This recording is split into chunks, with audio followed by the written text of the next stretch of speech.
Այս տարիների ընթացքում իրար հետ այս պայքարը տարել ենք, հասցրել ենք տրամաբանական ավարտին։ Պիտի ոնց որ վերջնախաղն է, էլի, տրամաբանական վերջակետը այս ամեն ինչի պետքա դնել ու բոլոր տեղերը հետ ենք ասում, որ ամենամեծ հնարավորությունը հիմա ունենք։ Իսկապես այսպիսի մթնոլորտ, այսպիսի զզվացություն այս իշխանություններից, մարդկանց համբերության բաժակը լցվել է։ Այնքան բան են արել, որ չեն ուզում այս մարդկանց տեսնել։ Ու այն իշխանությունը, որը 8 տարի, այսինքն 2 ամբողջական ժամանակաշրջան ղեկավարել է, ու հաստատ մեր ունեցած ամենալավը չի եղել։ Եկել է հիմա էլ ասում եմ, մի հատ էլ ինձ 5 տարի տվեք։ Այսինքն ես ամենաերկարը ղեկավարեմ այս ազգին։ Ժողովուրդ ջան, այս ազգը արժանի է, որ այս իշխանությունը իրան ամենաերկարը ղեկավարի։ Մենք ասում ենք, որ հաստատ չէ։ Գիտեք, եթե անգամ ամեն ինչ մոռանանք, մենք Արարատ Միրզոյանից ավելի լավ արտաքին գործերի նախարար կարանք ունենանք։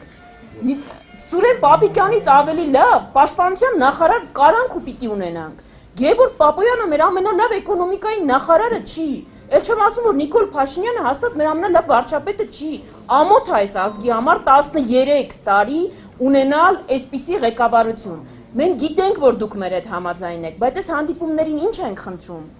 Որ բոլորով, երբ որ այստեղից դուրս են գալիս, գնանք մեր հարևաններին, բարեկամներին, այս ամեն ինչը բացատրենք, ինչ այստեղ իրար հետ խոսում ենք, որովհետև հաստատ հնարավոր է իշխանափոխություն, բայց եթե մարդիկ գնան ընտրատեղամասեր, եթե հունիսի 7-ին համարենք, որ կարևոր գործ ունենք անելու, եթե չգնանք, փրկիչ չի լինելու, որ գնա մեր տեղ այդ գործը անի, եթե գնանք, քվեարկենք, այո, փոփոխությունը լինելու է։ Ես ընդհանրապես երկու բան եմ ուզում ասել,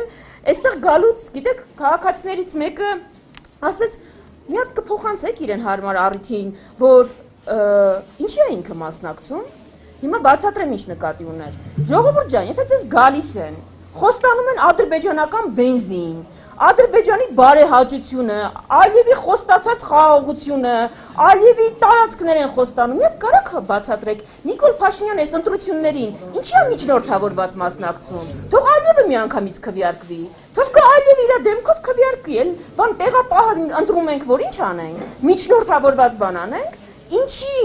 այսինքն մենք պիտի ունենանք հայկական հայ ազգի ղեկավար, ոչ թե միջնորդ Ադրբեջանի ու Թուրքիայի համար, բրոկեր Ադրբեջանի ու Թուրքիայի համար, տենց հողերը, էժանով, թանկով, կամ չգիտեմ, տարածքները, ստրատեգիական ռեսուրսները,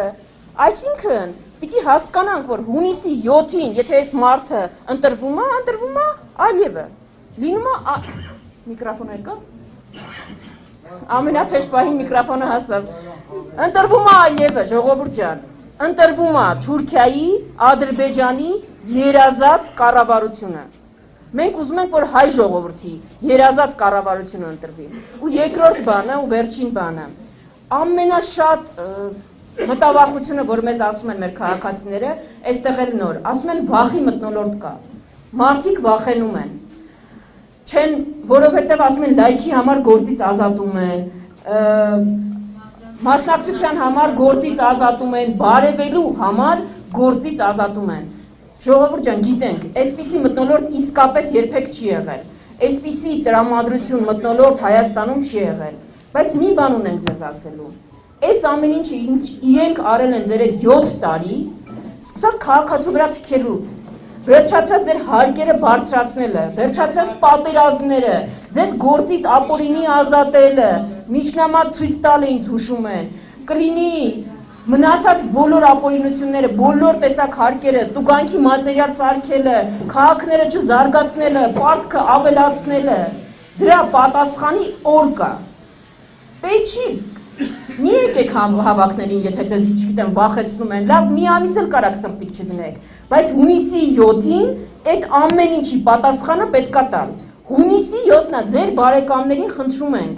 փոխանցեք, որ հունիսի 7-ն է այս իշխանության արածների պատասխանը տալու օրը։ Ու պատասխանը հունիսի 7-ի ամենաարդար ու ճիշտը կլինի, որ հունիսի 7-ին ընտրենք 17-ին, որովհետև միասին կարող ենք։ Շնորհակալություն։